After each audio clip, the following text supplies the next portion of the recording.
Halo, assalamualaikum warahmatullahi wabarakatuh. Kembali lagi sama aku Kanza Mara di channel YouTube Sendari VR. Di video kali ini mungkin kalian dapat suasana yang agak beda ya. Kalau yang sebelumnya terang, cerah, kalau ini suasana tuh agak gelap. Ya, sesuai sih sama suasananya. Jadi di sini aku mau selingin hiburan. Selain aku suka bikin video tentang dakwah atau tentang motivasi, edukasi, segala macam tips and trick, aku mau bikin tentang hiburan horor buat kalian yang emang suka banget sama horor sama kayak aku. Jadi di sini aku mau berbagi pengalaman yang mungkin ya nggak serem-serem banget kayak yang mungkin pernah kalian lakuin. Jadi kebetulan ini tuh cerita waktu almarhum Mbah Kakung atau kakek aku itu meninggal. Mohon maaf nih agak mengganggu headsetnya, karena kalau nggak pakai headset suaranya tambah kecil. Terus habis itu kalau untuk pakai mic emang belum bisa. Jadi awal mula kisahnya itu adalah ketika almarhum Mbah Kakung aku atau kakek aku itu meninggal.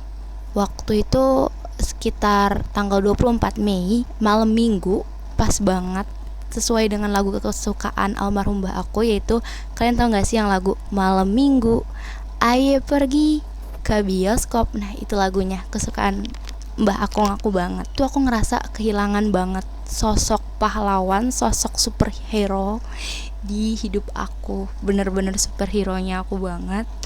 Dan meninggalnya itu sekitar mau maghrib. Karena posisi itu udah meninggal maghrib dan nunggu banyak banget saudara yang belum ngelayat, jadi pemakaman ditunda besokan harinya. Otomatis jenazah itu diinapkan dulu di rumah sini gitu. Karena itu posisi emang jenazah lagi diinapkan, jadi aku sekeluarga itu ada di rumah ini. Dan kebetulan di kamar ini aku tidur sama saudara sepupu aku, adiknya, sama mamahnya. Jadi kita berempat-empat tidur di sini di kasur ini kasur peninggalan mbah aku. Dan ya udah tidur gitu. Awalnya tidur berjalan lancar aja, bener-bener berjalan lancar. Tiba-tiba waktu itu aku kebangun pagi-pagi gitu, mungkin belum subuh kali ya, aku agak lupa karena udah agak lama banget. Di situ aku dengar suara batuk almarhum kakek aku yang jelas banget.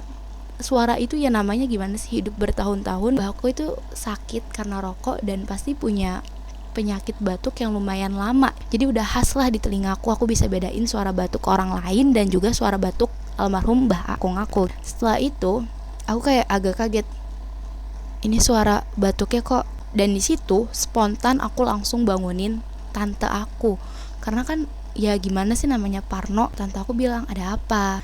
Itu kok aku dengar suara batuk mbah aku. Soalnya aku lihat tuh di luar tuh nggak ada suara berisik bapak-bapak gitu, biasa aja, nggak ada batuk bapak-bapak. Coba apa yang dibilangin sama tante aku, udah tidur aja, mungkin itu penunggu pohon rambutan yang ada di depan rumah. Bukannya nambah tenang malah ditakutin. Jadi menurut tante aku tuh dia sering nakutin aku gitu. Kalau di sana di pohon rambutan di sebelah sini tuh dulu ada pohon rambutan, sekarang udah ditebang. Itu ada sosok Miss Kay, ya nauzubillah min dzalik sih, semoga aku nggak pernah lihat, tapi emang ada tetangga aku anak kecil itu pernah lihat, emang ada benar-benar sosok itu di atas pohonnya.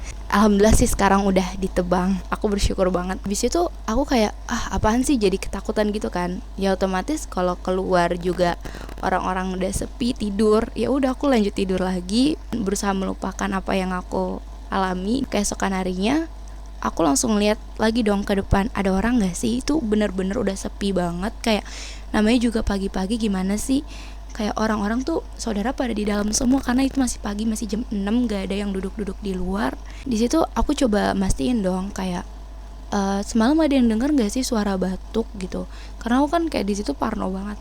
Suara batuk gitu ada yang denger gak? Enggak kok, nggak ada yang batuk di sini. Dan pagi-paginya aku juga nggak dengar ada suara orang batuk gitu, karena kan batuk namanya orang penyakit karena rokok itu kan bakalan kenceng banget ya, jadi bakal lama, bakal terus gitu.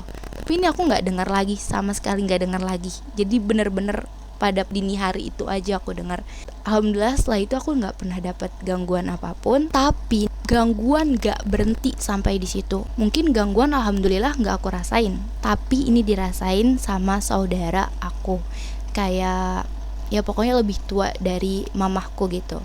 Ceritanya nih, dia nginep di rumah ini untuk temenin aku, almarhum Mbah Uti aku waktu itu, sama mama aku. Ya udah, kita kayak awalnya biasa aja, tapi pas malam-malamnya dia itu ngotot banget pengen nyolokin kipas di tempat yang biasa mamaku setel radio. Mamaku itu kan kayak udah rutinitas banget nyalain radio setiap malam biar bisa tidur. Tapi dia tuh kayak kekeh banget harus nyalain kipas. Jadi di situ ada cekcok lah, berantem. Ya gimana sih namanya cowok ya, arogan, sok berkuasa. Karena mamaku ngadu sama almarhum Mbah Uti aku. Tapi di situ Mbah Uti aku cuma ngomong, "Ya udah ngalah aja," dan cenderung kayak belain tuh.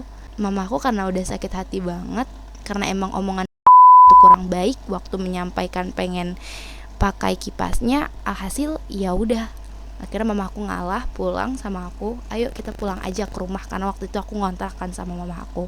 Keesokan harinya mamaku balik lagi buat ya namanya juga masih suasana berkabung, jadi nemenin mbah aku tuh, mbah putri aku.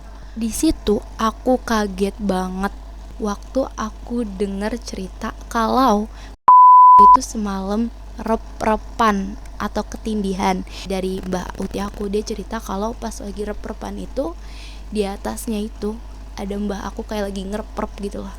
Ngerti gak sih? Ya aku wallahu alam, aku gak tahu, tapi jujur banget itu aku ngerasain kalau mungkin ya namanya sebagai ayah, anaknya diomongin kurang berkenan di hati, ya pasti gak terima dong. Mana ada sih ayah yang mau anaknya disakitin sama orang lain di rumahnya sendiri. Ya menurut aku wajar aja sih, entah itu halusinasi dia aja atau gimana, tapi itu sebab akibat bukan sih. Sebetulnya ada beberapa sih yang aku rasain, tapi ya udah aku juga nggak tahu itu halusinasi atau bukan. Mungkin aku bisa next ke part selanjutnya kalau kalian berkenan untuk mendengarkannya. Dan makasih banget buat yang udah dengerin, walaupun cerita ini absurd banget. Mudah-mudahan bisa menghibur sedikit, walaupun sedikit ya. Oh ya, aku mau ingetin kalian kalau kalian suka video ini jangan lupa thumbs up, comment, and share ke teman-teman kalian. Siapa tahu teman kalian juga butuh asupan horor. Di video ini jujur aku nggak kayak menjelekan pihak manapun, nggak. Ini pure aku pengen cerita aja, karena emang aku punya cerita horor tuh rata-rata yang cuma biasa aja, nggak kayak orang-orang mungkin yang bisa ngelihat atau apa itu. Alhamdulillah banget enggak. Tapi jujur aku agak sedikit takut iseng-iseng cerita di kamar ini, karena di kamar ini aku sering mengalami ketindihan atau rep-repan. Ini kasur aku udah berubah, sebelumnya itu manjang ke arah sana. Karena alhamdulillah udah kerubah, aku udah jarang ngerasain sleep paralysis itu. Yang mungkin kata orang itu ada yang bilang kalau misalkan emang ngerasain ketindihan, coba tempat tidurnya itu dipindahin, arahnya dipindahin. Alhamdulillah bener-bener udah jarang banget ngerasain. Yang waktu itu tuh frekuensinya mungkin bisa sebulan sekali, atau mungkin berapa bulan sekali, atau bahkan sebulan 3 kali itu pernah gitu. Karena aku juga nggak tahu kenapa, padahal setiap tidur baca doa. Kalau kalian berkenan buat denger cerita sleep paralysis aku, boleh banget komen aja atau WhatsApp aku aja. Oke? Pokoknya makasih banget yang udah nonton, dan jangan lupa untuk mampir ke video-video aku sebelumnya. Dan selebihnya see you, sayonara, ilaliko, bye bye. Assalamualaikum warahmatullahi wabarakatuh.